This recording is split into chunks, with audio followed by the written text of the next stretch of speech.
En el día de hoy, amigo oyente, llegamos en nuestro estudio al libro del profeta Daniel.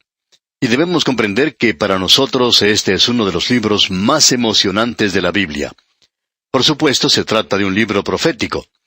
Queremos decir algunas palabras en cuanto a esto, ya que son muchos los libros proféticos en la palabra de Dios. Es necesario tener cuidado en cuanto a esto. Una cuarta parte de los libros de la Biblia son de naturaleza profética. El tema y la naturaleza de los libros son proféticos. Una quinta parte del contenido de las Escrituras fue predicha cuando fue escrita. Una gran parte de esta ha sido cumplida ya. Y vamos a ver gran parte de la profecía cumplida aquí en este libro de Daniel. Así es que la profecía puede ser dividida en dos partes: la profecía cumplida y la profecía que no ha sido cumplida aún. Hay ciertos grandes temas de profecía y todos ellos son como grandes aviones que se acercan al aeropuerto provenientes de todas las secciones del mundo. Uno puede leer en el libro de Apocalipsis y ver allí los grandes temas que llegan a su cumplimiento. Tenemos al Señor Jesucristo. Él es el tema principal de la profecía. La nación de Israel, las naciones gentiles, el mal, Satanás, el hombre de pecado, la gran tribulación y también cómo va a terminar la edad presente. Luego tenemos a la iglesia. La iglesia, como ya hemos dicho anteriormente, no se encuentra en el Antiguo Testamento. Por tanto, no habrá ninguna referencia a ella en el libro de Daniel. Y luego tenemos el reino, el milenio y el futuro después de los 1000 años. Estos son los grandes temas de la profecía. Ningún estudiante de las Escrituras, ninguno que estudia la Biblia, puede llegar a ser un creyente de completa madurez sin el conocimiento de la escatología o de la profecía. Y el abandono de la profecía ha producido algunos resultados dañinos, los cuales creemos son muy evidentes en el presente. Encontramos esto en gran cantidad de los cultos de la actualidad, que se han apartado en áreas proféticas, y creemos que esto es debido a que las grandes denominaciones del pasado no le prestaron la debida atención. El Dr. Charles Hodge, un gran teólogo de la Universidad de Princeton, hizo la siguiente declaración y citamos sus palabras: "El tema de la profecía no puede discutirse adecuadamente sin realizar un estudio de todas las enseñanzas proféticas de las Escrituras, las que se encuentran tanto en el Antiguo como en el Nuevo Testamento. Esta tarea no puede desarrollarla satisfactoriamente nadie que no haya hecho del estudio de las profecías su especialidad". El autor de estas palabras, amigo oyente, sabiendo que él no tenía tales calificaciones, no llenaba estos requisitos para la obra, se limitó a sí mismo, en gran parte, a la investigación histórica de los diferentes esquemas de interpretación de las Escrituras proféticamente. Amigo oyente, esa fue una ambición sorprendente y triste de parte del Dr. Hodge, y como resultado, en muchas de las denominaciones del presente, uno encuentra que hay hombres que no están bien preparados para hablar sobre este tema. Y por supuesto, ellos lo rechazan y lo dejan de lado como si fuera algo sin importancia. Y hay muchos que se han involucrado en la profecía de tal manera que producen declaraciones sensacionales, salen con las cosas fanáticas y no debería ser así. Permítanos decir esto al comenzar nuestro estudio hoy en el libro de Daniel, porque es un libro con el cual ha debido tratar todo escritor sensacional. Y quizá alguien nos diga: entonces esa es la razón por la cual ustedes están tratando ahora con el libro de Daniel, ¿verdad? No, amigo oyente, no es así. Pero este es un libro que puede producir eso. A causa de la importancia del libro de Daniel, creemos que este libro ha sido atacado en manera especial por parte de Satanás. Es verdad que el libro de Isaías ha sido atacado. Isaías ha sido llamado el príncipe de los profetas. Bueno, nosotros decimos que Daniel es el rey de los profetas. Él es el más destacado de todos los profetas por la sencilla razón que fue el primer ministro de 2 gobernantes mundiales. Y ya veremos esto al avanzar en nuestro estudio en este libro. Por esto, entonces, nos damos cuenta que el libro de Daniel es un campo de batalla entre los conservadores y los eruditos liberales. No queremos entrar en esto demasiado. Mucha de la discusión tiene que ver con la fecha del libro de Daniel. Porfirio, un hereje del tercer siglo, declaró que el libro de Daniel era una falsificación, que fue escrito durante el tiempo de Antipas Epífanes y de los Macabeos, alrededor del año 170 a.C., casi 400 años después de haber vivido Daniel. Bueno, los críticos alemanes se apoyan en esa hipótesis y junto con el Dr. Driver han desarrollado esta clase de crítica. Estos críticos, así como también los incrédulos de nuestros días, asumen la premisa de que lo sobrenatural no existe. Por tanto, no puede haber una predicción, ya que la presencia es algo sobrenatural y uno no puede profetizar. Pero lo interesante es que la Septuaginta, la versión griega del Antiguo Testamento, fue escrita antes de Antipas Epífanes y contiene el libro de Daniel. Esa es la razón por la cual los eruditos liberales no han hecho mucho en cuanto a los rollos encontrados en las cuevas del Mar Muerto. Al mismo comienzo hablaron mucho cuando hicieron este descubrimiento, pero usted se ha dado cuenta que ya no hablan mucho de esto últimamente. ¿Por qué? Porque esos rollos confirman el hecho de que en esa época había solo un Isaías. A esta gente le gustaría ver un dúo de Isaías.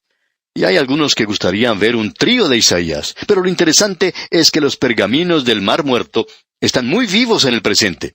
Y ellos refutan la teoría liberal. Es interesante notar cómo esas cosas con el transcurso del tiempo tienen su respuesta. Y si usted nota, el hereje y el crítico siempre actúan en un área de la Biblia donde en el presente nosotros no tenemos un conocimiento completo.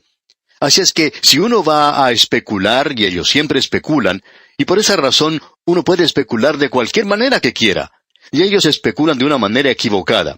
Pero por lo general resulta que uno descubre que la palabra de Dios siempre es correcta. Ahora el historiador Flavio Josefo informa de un incidente que tuvo lugar durante la época de Alejandro Magno, que apoya el origen de este libro que fue muy temprano.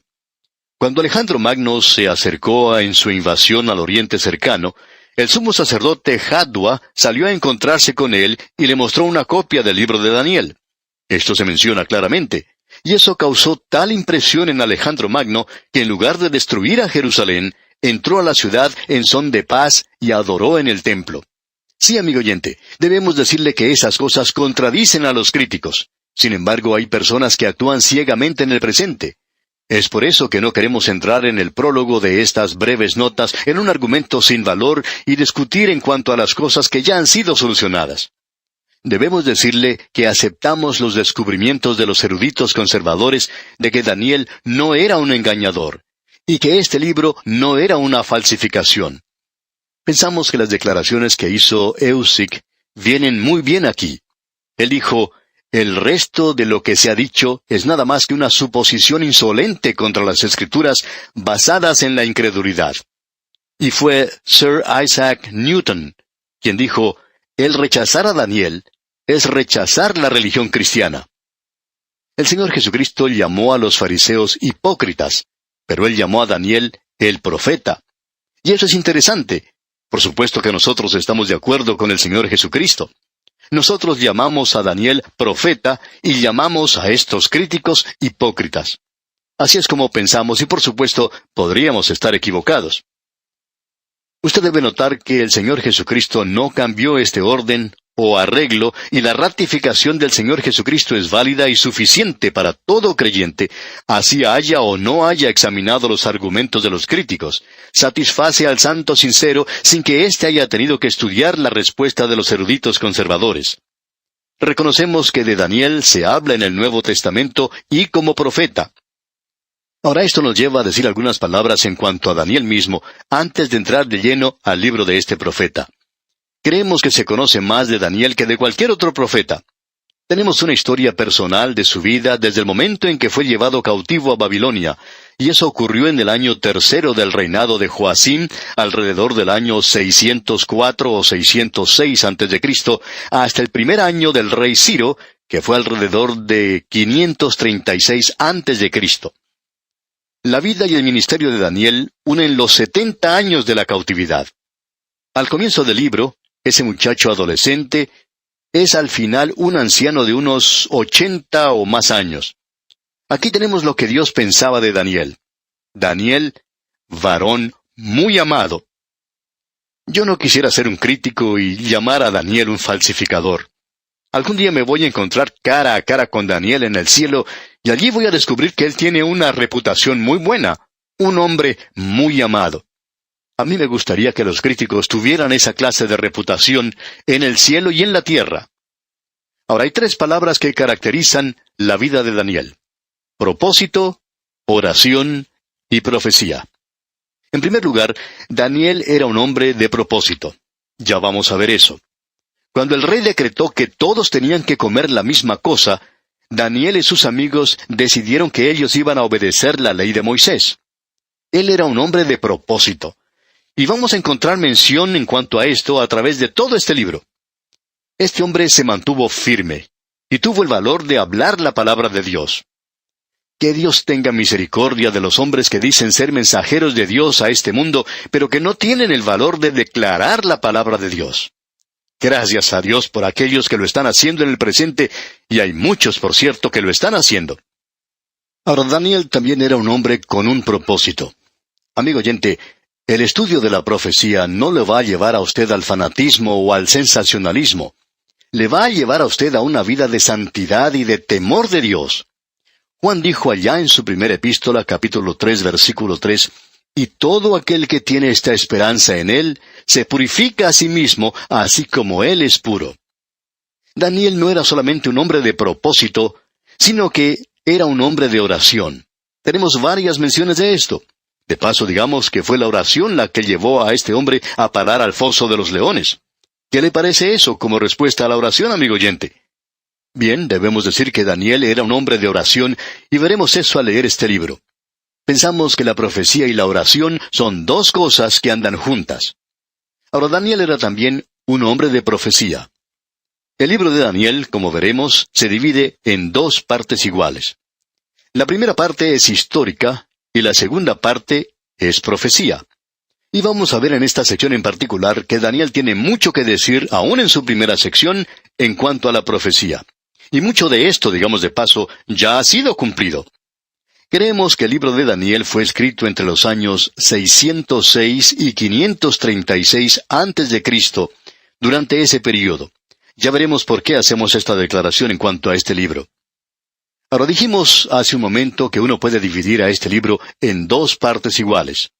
La primera parte la llamamos la noche histórica, y la última, la luz profética. En la última sección, comenzando con el capítulo 7 hasta el 12, encontramos la luz profética en la noche histórica. En la primera sección, en el capítulo 1, tenemos la decadencia de Judá y la caída de Jerusalén. Daniel es llevado cautivo a Babilonia y él decide elegir a Dios. Luego, en el capítulo 2, tenemos el sueño de Nabucodonosor. En el capítulo 3 tenemos el decreto de Nabucodonosor de obligar a una idolatría universal. Y luego, en el capítulo 4, tenemos el sueño de Nabucodonosor de un gran árbol. Ese árbol cayó y nos habla de su período de locura, de su período de enajenación mental.